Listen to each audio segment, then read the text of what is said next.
दोस्तों, the great thought channel में एक बार आपका फिर से स्वागत है। कल हमने देखा था बौद्ध धर्म मतलब कि बुद्धिज्म के बारे में। आज हम उसका दूसरा पार्ट लेकर आए हैं आपके लिए। दूसरा मतलब कि फाइनल पार्ट आज हमारा होने वाला है बुद्धिज्म टॉपिक के ऊपर। तो एक बार हम नज़र डाल लेते हैं हम कल हमने क्या क्या देखा था बौद्ध धर्म के बारे में। तो बौद्ध धर्म का प्रारंभ किसने किया था, इनका बचपन का नाम वगैरह क्या था, आप ध्यान से देखिए। इनके घोड़े का नाम, सारथी वगैरह का नाम, पत्नी, बेटा, कुल, जन्म, मृत्यु, इस सब के बारे में हमने कल पढ़ा था। और सिद्धार्थ को तथागत कनक मुनि एवं शाक्य मुनि भी कहते हैं, जी हाँ। और इन्होंने जो है 4 अवस्थाओं को देखा, इस बारे में भी हमने कल पढ़ा था। और इन्होंने वैराग्य उत्पन्न होने के 29 वर्ष की अवस्था में ही इन्होंने गृह त्याग दिया था, इस सब के बारे में हमने पढ़ा। और इनके जो सबसे प्रिय 2 शिष्य थे वो थे आनंद एवं उपाली। जो इनके दो दो शिष्य थे, ये सबसे प्रिय शिष्य थे, इसके बारे में भी हमने पढ़ा। और इन्होंने 4 सत्य कथन कहे, वो उसके बारे में भी हमने कल पढ़ा।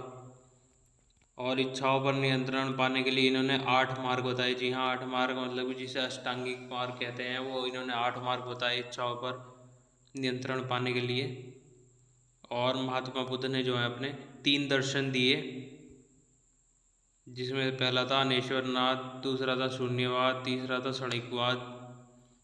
और बौद्ध धर्म के जो है त्रिरत्न हुए, जिसमें बुद्ध, धम्म एवं संघ कहते हैं जिसको।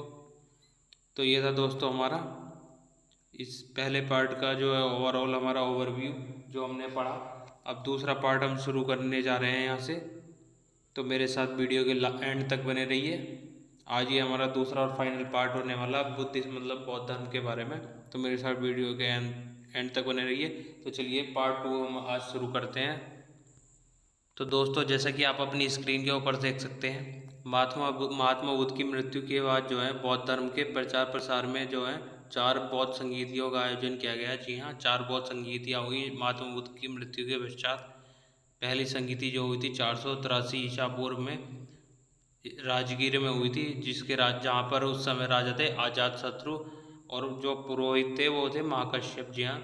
और दूसरी संगीति जो हुई थी वो थी 383 ईसा पूर्व में, वो स्थान था वैशाली, और वहाँ के राजा थे कालाशोक, और पुरोहित थे उस समय सावकामीर, जी हाँ। और तीसरी जो है संगीति हुई थी 255 ईसा पूर्व में हुई थी, स्थान था पाटलिपुत्र, जिसके राजा थे अशोक, और पुरोहित जो थे मोगलीपुत्र तीस शिष्य, जी हाँ मोगलीपुत्र 30 शिष्य वो पुरोहित थे। और चौथी संगीति हुई थी 172 ईसा पूर्व में, एक यहाँ पे स्थान था वो कुंडलवन, जी हाँ। इसमें दो तरीके से जो है संगीति हुई थी, एक तो थे राजा कनिष्क और दूसरे थे द्वितीय अशोक, जी हाँ ये 2 राजा थे। और पुरोहित थे, एक में थे वसुमित्र जो अध्यक्ष थे, और दूसरे में थे अशुघोष जो थे उपाध्यक्ष, जी हाँ।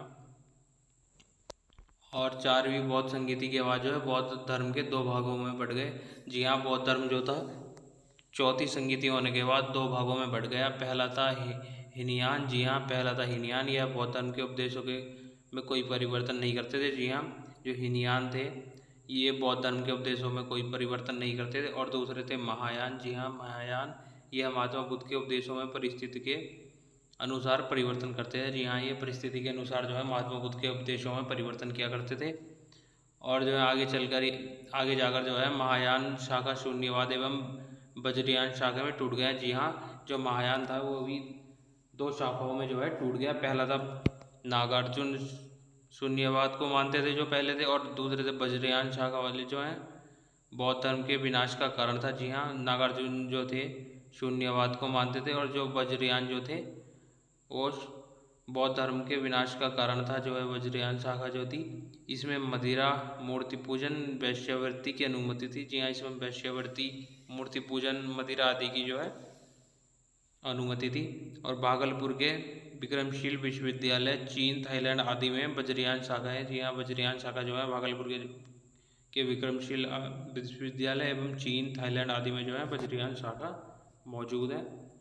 और बौद्ध धर्म से जो है जो मुख्य चिन्ह थे उस समय के जुड़े हुए वो देख सकते हैं आप। 9 चिन्ह थे उस समय मुख्य जो थे। पहला था गर्भ को कहते थे हाथी, दूसरा जन्म को कहते थे कमल, तीसरा था गृह त्याग मतलब कि घोड़ा, चौथा था युवावस्था को सांड कहते थे, और पांचवा था ज्ञान प्राप्ति को कहते थे बौद्धि वृक्ष संबोधन, और छठा था उपथम उपदेश को कहते थे चक्र, समृद्धि को कहते थे शेर, निर्वाण को कहते थे पदचिन्ह, और मृत्यु को कहते थे स्तूप। जी हाँ, अब ये ध्यान देने वाली बात यह है यहाँ पर नीचे, महात्मा बुद्ध का जन्म जो है महात्मा बुद्ध का जन्म ज्ञान प्राप्ति तथा मृत्यु वैशाख अप्रैल महीने में पूर्णिमा के दिन हुई। जी हाँ, महात्मा बुद्ध का जो है जन्म, मृत्यु और इनको ज्ञान प्राप्ति जो है वैशाख पूर्णिमा के दिन हुई थी। अप्रैल महीने में वैशाख पूर्णिमा के दिन जो है इनको ज्ञान प्राप्ति आदि हुई थी, इसलिए वैशाख पूर्णिमा को जो है बुद्ध पूर्णिमा भी कहते हैं। जी हाँ, वैशाख पूर्णिमा को ही बुद्ध पूर्णिमा कहा जाता है।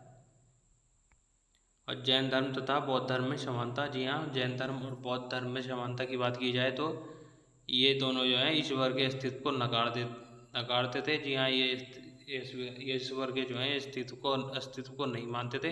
दूसरा, ये मूर्ति पूजा का विरोध करते थे। तीसरा था कर्मकांड का विरोध करते थे, और चौथा था पुनर्जन्म में जो है विश्वास रखते थे, और पांचवा था पुनर्जन्म से छुटकारा पाने के लिए मोक्ष की बात करते थे, और छठा था दोनों में हिंदू धर्म से टूटे थे। दोनों जो है हिंदू धर्म से ही टूटे थे, पहले हिंदू धर्म से ही आगे आए थे।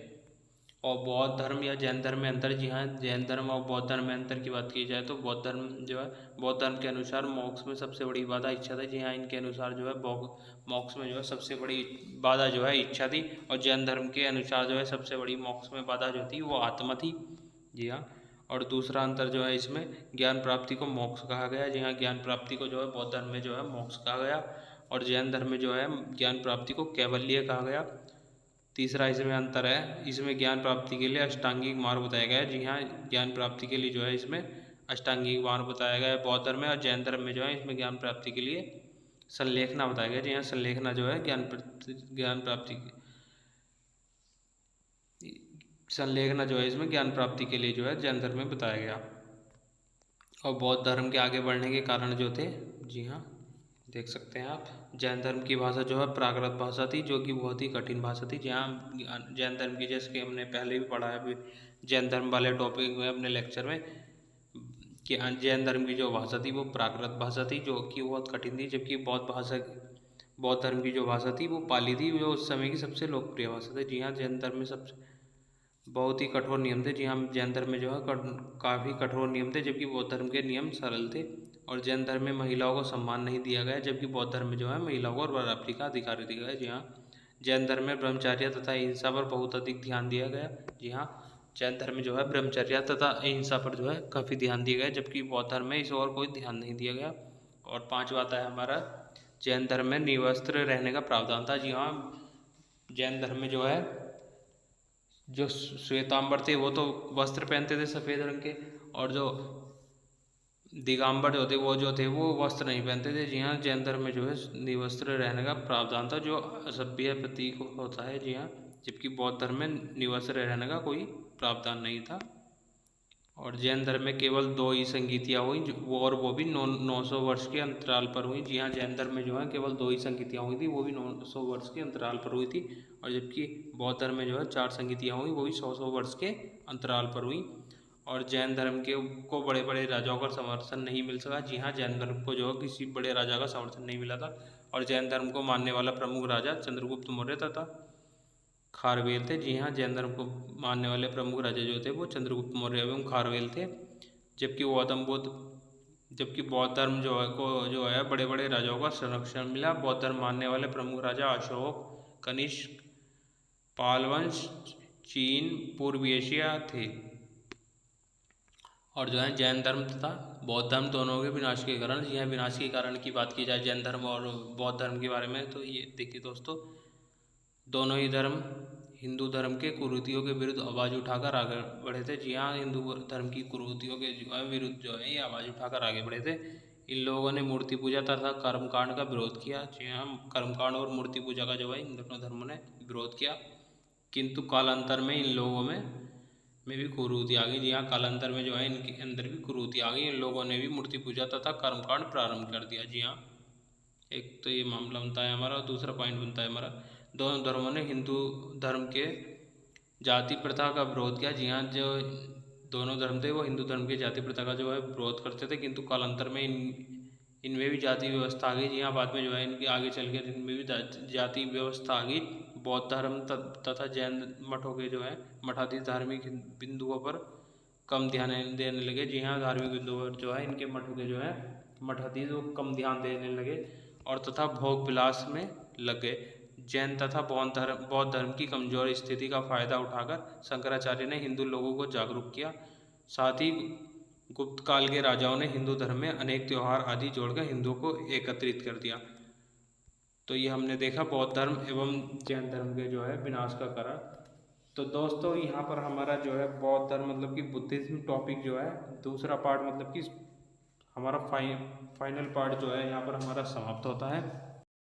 तो दोस्तों चैनल को सब्सक्राइब, वीडियो को लाइक, कमेंट, शेयर करना ना भूलें। ऐसे ही वीडियो लेकर आपके लिए आता रहूँगा। धन्यवाद।